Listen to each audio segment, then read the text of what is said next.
আজ আমি নিয়ে এসেছি একদম ভিন্ন ধরনের একটা পুরীর রেসিপি, যেটা সাধারণ লুচির থেকে একেবারেই অন্যরকম। তো অত্যন্ত সুস্বাদু এই পুরি কিভাবে বানাবেন আজকের রেসিপি দেখতে থাকুন, আশা করছি আপনাদের ভালো লাগবে। নমস্কার বন্ধুরা, তৃষ্ণা রান্নাঘরে আপনাদের সকলকে স্বাগত জানাই। আজ আমি বানাবো টমেটো পুরি। তো এর জন্য মিডিয়াম সাইজের 3টে টমেটো দেখুন এইভাবে আমি চাকু দিয়ে কেটে নিয়েছি। তারপরে দিয়ে দিলাম গরম জলে। এবারে বেশ কিছুক্ষণ সেদ্ধ করে নেব। টমেটোগুলো আমি 5 মিনিট মতন সেদ্ধ করে নিয়ে জল ঝরিয়ে নিয়েছি। এবারে দেখুন এইবারে ওপরের খোসাটা এইভাবে ছাড়িয়ে নিতে হবে। ছাড়িয়ে নেওয়ার পরে মিক্সিতে আমি ব্লেন্ড করে নিয়েছি। এবারে একটা ছাঁকনির মধ্যে দিয়ে ছেঁকে নেব। সমস্ত পাল্পটা এভাবে ছেঁকে নিলে স্মুথ হয়ে যাবে।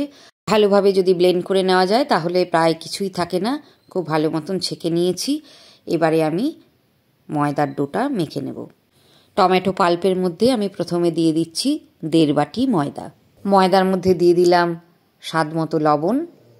এরপর আমি দিয়ে দিচ্ছি গোটা জিরে 1/2 চামচ, দিয়ে দিলাম হিং 1 টেবিল চামচ মতো। এবারে দিয়ে দিচ্ছি 1 চামচ লাল লঙ্কা গুঁড়ো, 1 চামচ দিলাম ভাজা জিরে গুঁড়ো, 1/2 চামচ দিলাম গরম মশলার গুঁড়ো। হাতে করে একটু স্ম্যাশ করে নিয়ে 1 টেবিল চামচ মতন দিয়ে দিলাম কসুরি মেথি, আর সেই সঙ্গে দিয়ে দিচ্ছি 1 টেবিল চামচ সাদা তেল আর অল্প হলুদ গুঁড়ো। এখন জল দেওয়ার প্রয়োজন নেই। টমেটো পাল্পের সঙ্গে ময়দাটা আমি খুব ভালো করে মেখে নেব। 3টে টমেটোর পাল্পেই আমার এই ময়দার ডোটা তৈরি হয়ে গেছে। দেখুন বেশ নরম হয়ে গেছে। ওপরে একটু সাদা তেল ছড়িয়ে দিলাম, দিয়ে মাখিয়ে নিয়ে ডোটা আধ ঘন্টা মতন ঢাকনা বন্ধ করে রেখে দিতে হবে। ঠিক আধ ঘন্টা পরে ফিরে এসেছি। আমি ডোটাকে আরও একবার ভালো করে মেখে নেব যাতে আরও বেশি সফট হতে পারে। এই জন্যে খুব ভালো করে মেখে নিয়ে কতগুলো লেচি কেটে নিয়েছি। এবারে লেচিগুলো আমি গোল করে নেব। একটা লেচি নিয়ে এবারে আমি বেলে নিচ্ছি। দেখুন লুচির মতনই সাইজ করে আমি বেলে নিচ্ছি। বেলে নেওয়া হয়ে গেছে। এবারে গরম তেলের ওপরে আমি দিয়ে দিলাম। ঝাঁঝরা দিয়ে উল্টে পাল্টে দেখুন ভেজে নিয়েছি। একদম গোল হয়ে ফুলে উঠেছে। এরকম করে ভেজে নিয়ে তুলে ফেলুন। দেখুন আরও একটা পুরি আমি দিয়ে দিয়েছি। ঝাঁঝরা দিয়ে একটু চেপে চেপে এইভাবে ভাজতে পারেন, তাহলে ফুলে উঠবে। দেখুন সুন্দরভাবে ফুলে উঠেছে।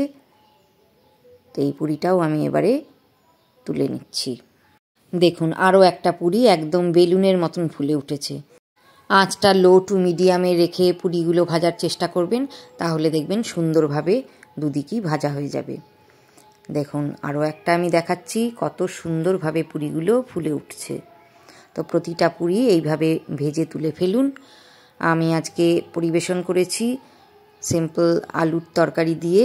সুগন্ধি ও সুস্বাদু এই টমেটো পুরি কেমন লাগলো আপনারা অবশ্যই কমেন্টস করে জানাবেন। ভিডিওটা যদি ইউটিউবে দেখে থাকেন আর যদি নতুন বন্ধু হন তাহলে সাবস্ক্রাইব করে নিন। আর যদি ফেসবুক পেজে দেখেন তাহলে প্লিজ ফলো করার অনুরোধ রইল। পাশে থাকবেন। আবারও আসবো অন্য কোনো ভিডিও নিয়ে। ভালো থাকবেন।